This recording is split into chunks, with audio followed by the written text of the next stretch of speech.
Welcome. In today's video, we're going to talk about how to coach someone who is overwhelmed. If you're working with clients or lead a team where they experience being overwhelmed or overburdened, and it's your responsibility to help them out with that, this video is for you.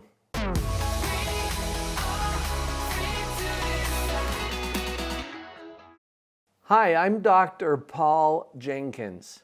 I'm a professional psychologist turned coach. And some of my psychology buddies think that I sold out, but I have found coaching to be so much more powerful than traditional therapy that I have completely committed my career now to not only coaching, but training and certifying and supporting other coaches. And you might fall into that category since this video caught your attention.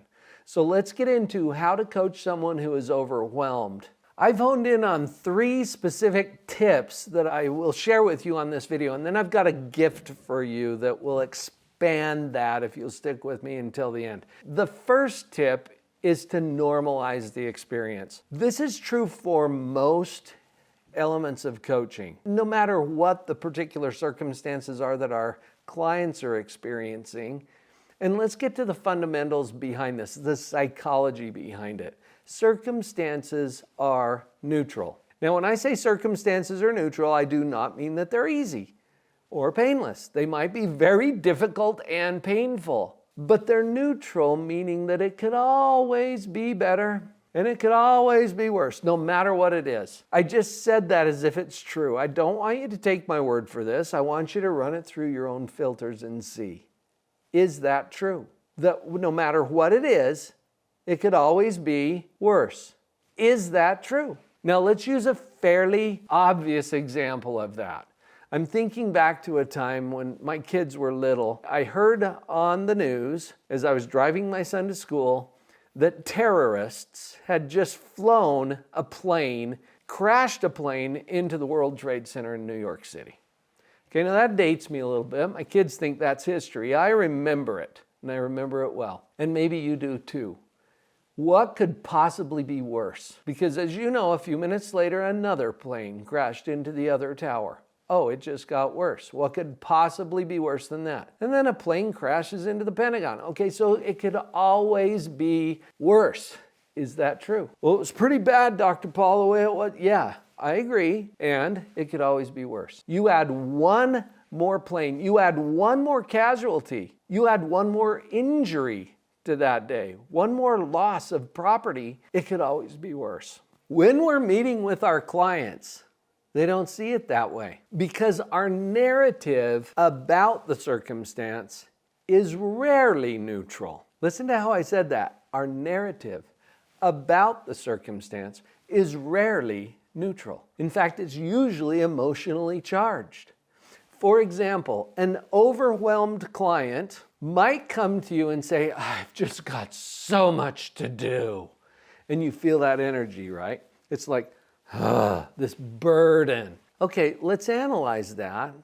As we normalize it, how much do they have to do? Well, however much they have to do is exactly how much they have to do. It's kind of like saying it is what it is, which can be kind of annoying depending on who's saying it. But all it means here is it's exactly what it is. Now, what is their brain doing with it? I have so much to do.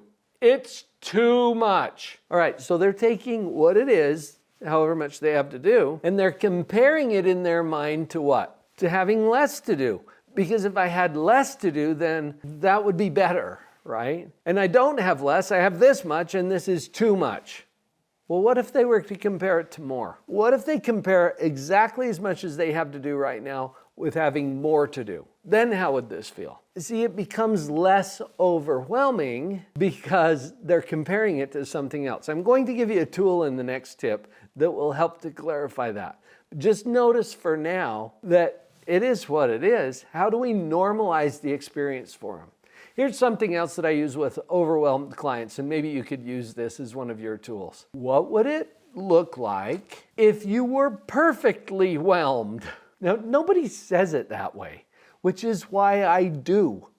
I want to jar their thinking a little bit about overwhelm. You even hear that they're underwhelmed from time to time. Like if they go to a movie that didn't quite meet their expectations, they might be underwhelmed. Whoever says that they're perfectly whelmed? It just doesn't happen, but it gets us thinking a little differently.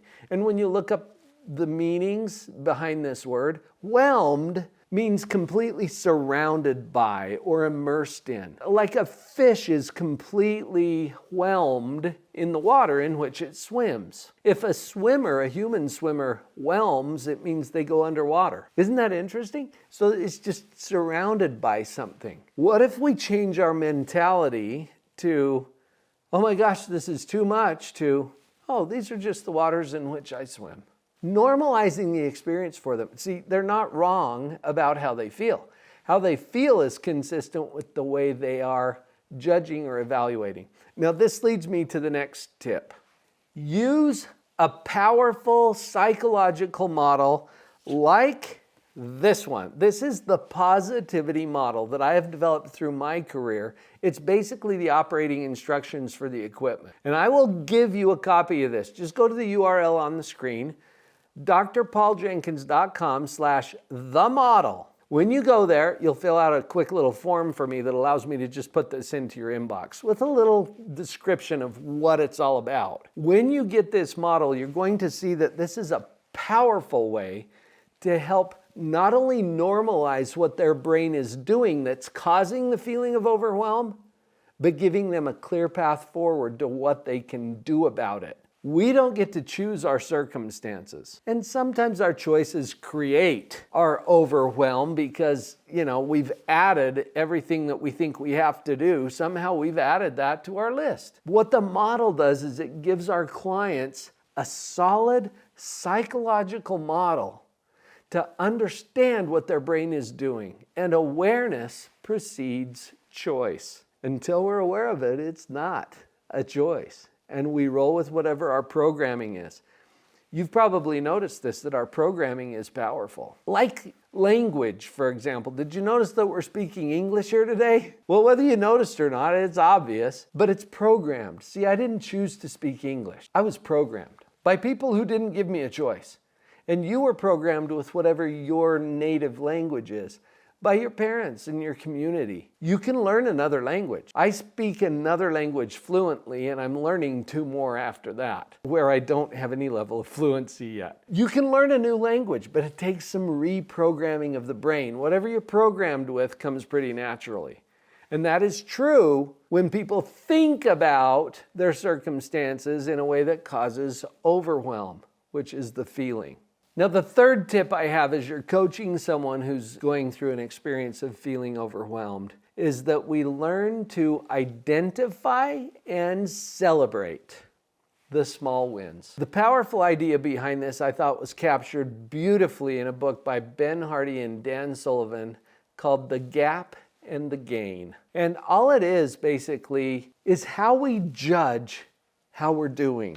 This ties into the positivity model that I introduced to you in the last tip as well, in our evaluation of our circumstances. Now, if you were to get an assignment from me to run to the horizon as fast as you can, just run to the horizon and then come on back, how would you do? It's not possible. Why? Because the horizon is not a place. It's an idea. It's a concept. It's a mental, psychological tool. It's not a place. You can't go there. When we measure how we're doing compared to the ideal or the horizon, how are we doing? And notice the feelings that come. Oh, not good enough, inadequate, frustration, hopelessness. When I measure how far I still have to go to the horizon, I'm always going to fall short. The idea of celebrating the small wins, the idea of getting into the gain instead of the gap, is that we pause and we look behind us. And we see how far we have come. That's a measurable distance. You can't measure the distance to the horizon, that's infinite. But I can measure how far I've come. And when I see that progress, pause. Feel it. Feel the gratitude. Celebrate the small wins. And we can coach our clients to celebrate their wins and to measure the gain instead of the gap. Did you find this helpful today? I hope you did, because as a coach, you are needed. I've got some other tools that I'm happy to share with you. In fact, I've got a free power pack for life coaches. Go to the URL on the screen right here, drpauljenkins.com/powerpack. This is a life coach power pack that is just that. It is packed with powerful tools for you as a life coach. That is my gift to you. And if that resonates with you, I would love to hear from you about that and maybe even engage at a higher level. That's up to you. I'm honored to be on your team. I'll see you next time.